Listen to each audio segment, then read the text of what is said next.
Le troisième dossier qui n'est absolument pas traité en profondeur par le gouvernement, c'est celui de l'immigration et de ses conséquences.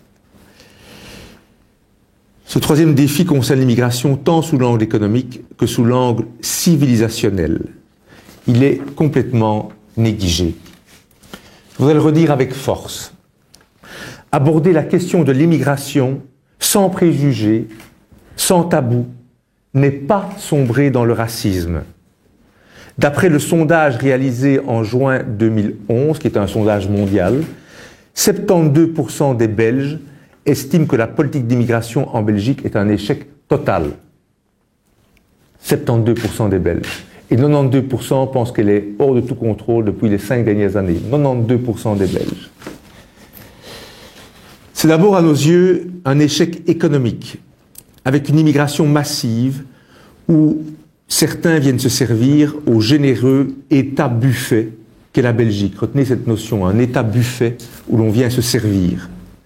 Nous sommes 11 millions d'habitants aujourd'hui, 12 millions dans 5 ans au rythme actuel. 125 000 personnes entrent légalement chaque année, 30 000 personnes se déclarent réfugiés politiques, et vous avez encore à peu près 10 à 15 000 illégaux qui rentrent. À ce rythme-là, nous serons 12 millions dans 5 ans. D'après le rapport annuel de l'ONSS, rapport officiel de chaque année, seuls 40% des immigrés non européens travaillent. Réalité. La facture sociale de cette situation est d'environ 6 milliards d'euros par an et elle est présentée aujourd'hui aux citoyens belges. Il y a une réalité, c'est que toute cette immigration qui rentre sans contrôle, dont une large partie est à charge de la sécurité sociale, ne contribue pas, présente un coût. Et ce coût, c'est d'environ 5 à 6 milliards d'euros chaque année.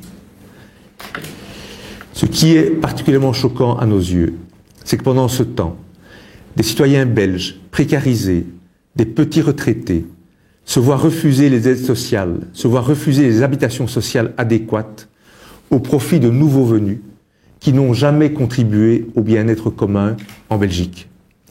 Nous pensons au Parti populaire que la solidarité débute avec ceux qui sont proches.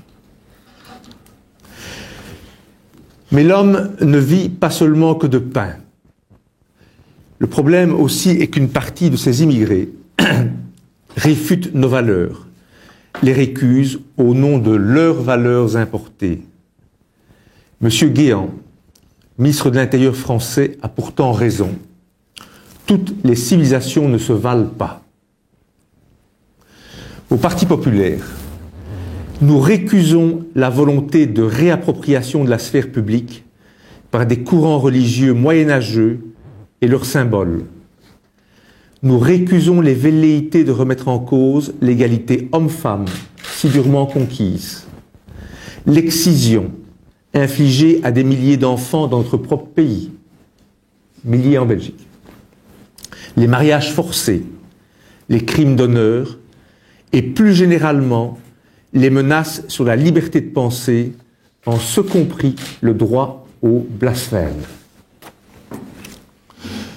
Au Parti populaire, nous combattons, tout comme le Parti libéral a été le fer de lance de la lutte contre le cléricalisme au XIXe siècle, visant à ramener le dogme chrétien au sein de la sphère privée, nous combattons aujourd'hui les idiots utiles, les bobos rêveurs et naïfs, prêts à tous les accommodements raisonnables face aux revendications islamistes.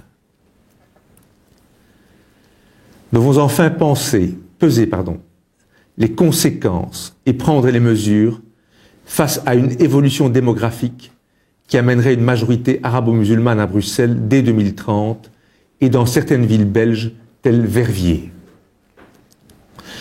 À l'heure où l'islam se pose en conquérant intolérant dans nombre de parties du monde, les conséquences de cette situation démographique seront incalculables pour nos enfants.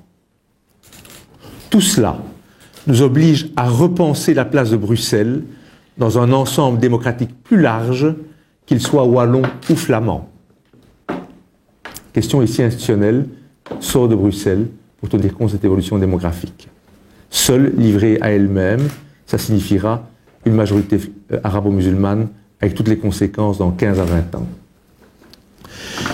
Tels sont nos combats et telles sont à nos yeux les préoccupations oubliées par ce gouvernement, alors que ce sont les préoccupations de nombre de nos concitoyens.